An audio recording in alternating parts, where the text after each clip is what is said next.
planning their marriages and are almost saying the I do's.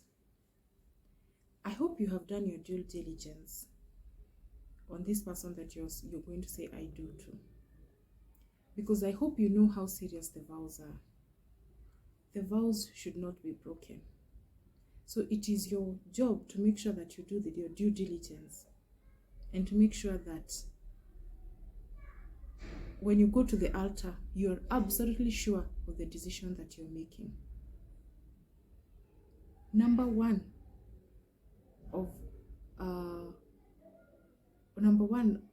reason why you should make sure that you understand everything, and that the dating process was not a time for you to discover the world. It was about to discover the person you're taking to the altar. Is to make sure that you remain on the good side of God by making sure that you understand them, you understand the background they are from, and you're okay adjusting or aligning to who they are. And that it will not be after some time you're tired and you do not want to be part of it. Do not make a rash decision because of looking at the flamboyance of the wedding and the gown and the cars and, nice photos on Instagram. Marriage is very serious. It is not for children. Therefore, if you have not grown up, if you've not become an adult yet, you have no business going to the altar. It is not a child's play. It is not a place that it's not a place that now you're coming now to discover yourself. No. Marriage is very serious. And if you have not discovered yourself, you're still joking and messing around here, trying to, let me try this one and see whether it works. Do not go to the altar. Do not go to the altar, please. Number two, if you feel unhappy and you feel like your life is not making sense as a single person, it will not make sense in a marriage. Marriage is not there to complete you. Marriage is not there for you to discover stuff about you. No, that is not the design of marriage. Work on yourself first. Work on your traumas. Work on your childhood issues. Then when you're whole, now you can walk to the altar. When you're not going to be this person who is bringing issues to your partner. Broken people break others. Hurt people hurt others even more. These people you see killing each other in a marital setup are wounded people.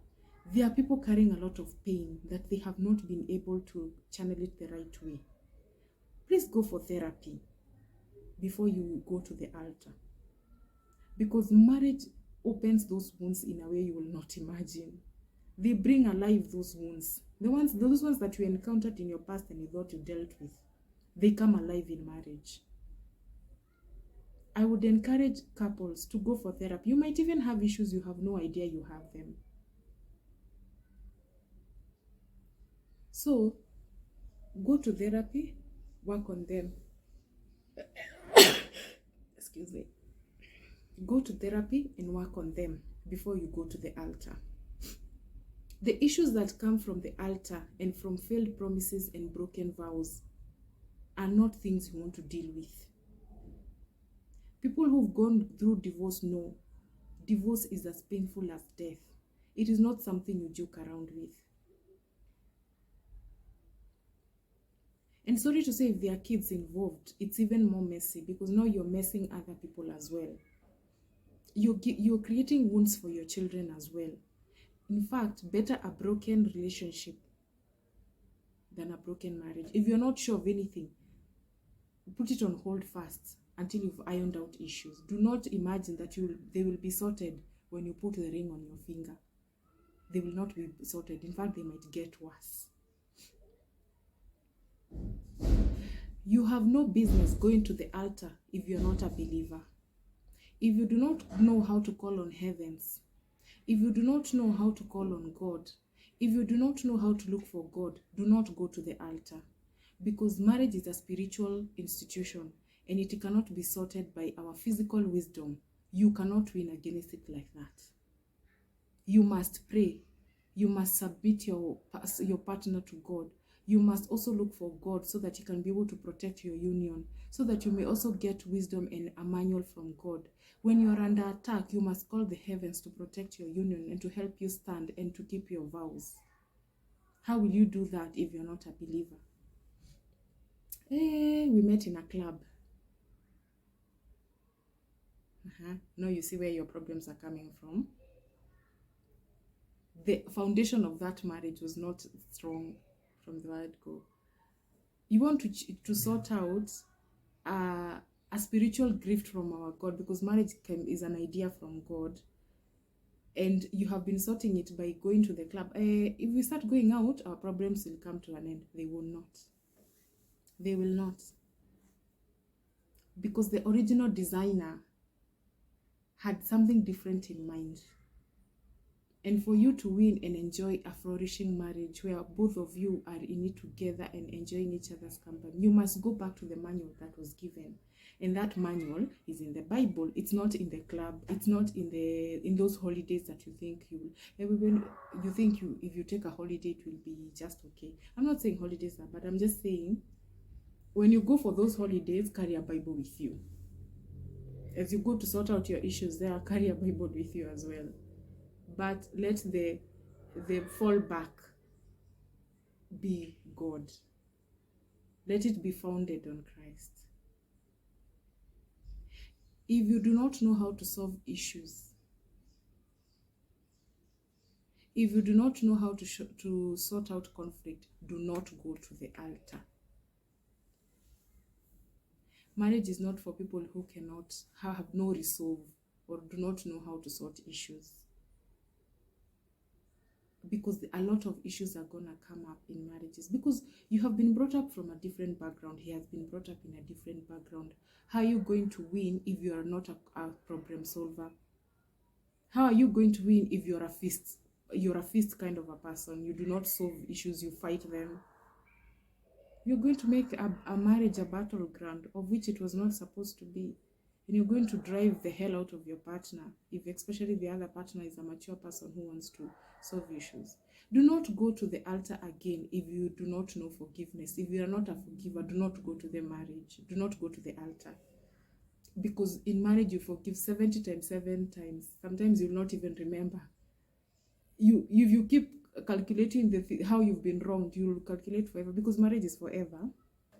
It does not have an expiry date. So if you do not know how to forgive, you have no business going to the altar.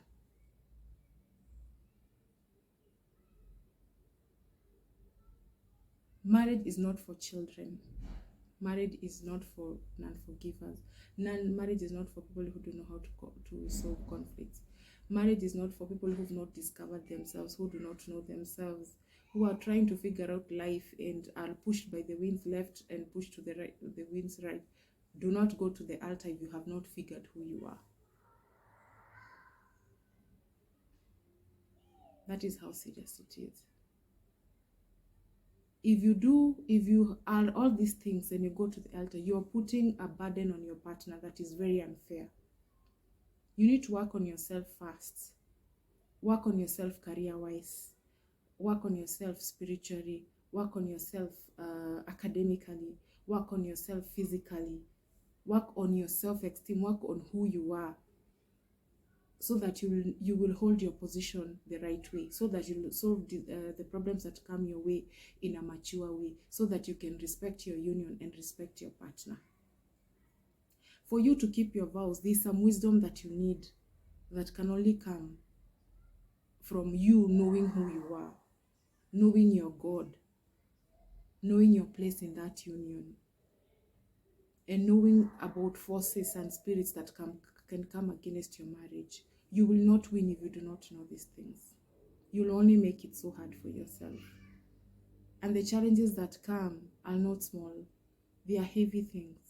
They have made mighty men fall from their careers and high ladders, because if you're unable to, people who've gone through divorce know that you lose literally everything. By the time you're coming back on your feet, you've lost finances, you've lost friends, you've lost properties. In the midst, you lose your children, you lose yourself, you lose a lot at the divorce court.